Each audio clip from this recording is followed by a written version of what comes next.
Matahom nga kabantagon mga kapaglaom. Ang uluhan sa atong morning devotional karong adlaw ang iyang panghimatuod. O nga aton teksto makita sa 1:6 bersikulo 37 nga nag-ingon, ang linihukan sa kagamhanan nga paagi sa pagpakigsulti usahay mas makadingi pa kini kaysa mga pulong nga atong ginalitok.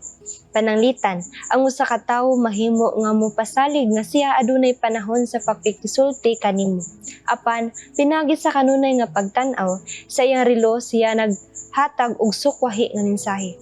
Susama ra na kung ang usa ka tawo moingon nga mahimo kita nga mobisita. Apan kun dili makita sa iyang linihukan ang abli nga mga bukton sa pag-abi-abi kanato, dili nato bation nga pagkaabi-abihon bisan kun iya nang ginasulti. Gisiguro ni Jesus nga atong masabtan nga siya nagdawat kanato ug nga kita dili gayud niya iga sa likway.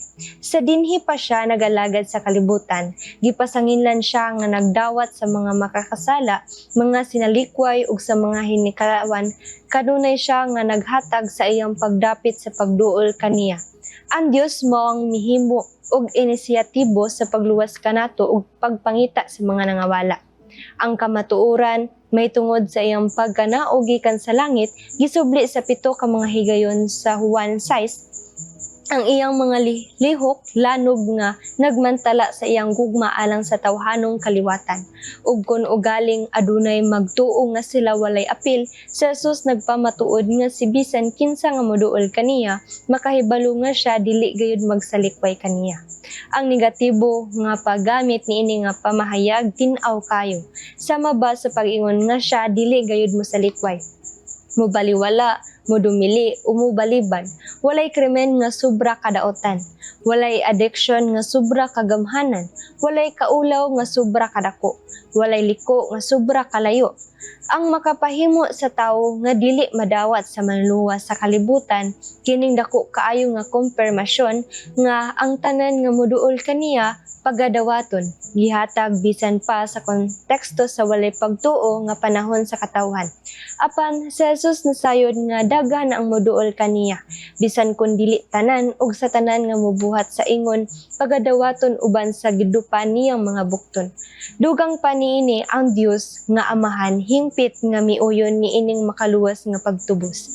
Ang kabubuton sa nagpadala kanato mao kini nga dili ako kawad-an bisan usa sa tanan nga iyang gihatag kanako.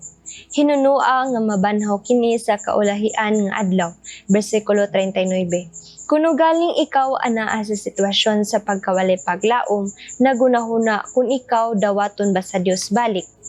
Kang Jesus nga way kumpiyansa, siya gayud sigurado.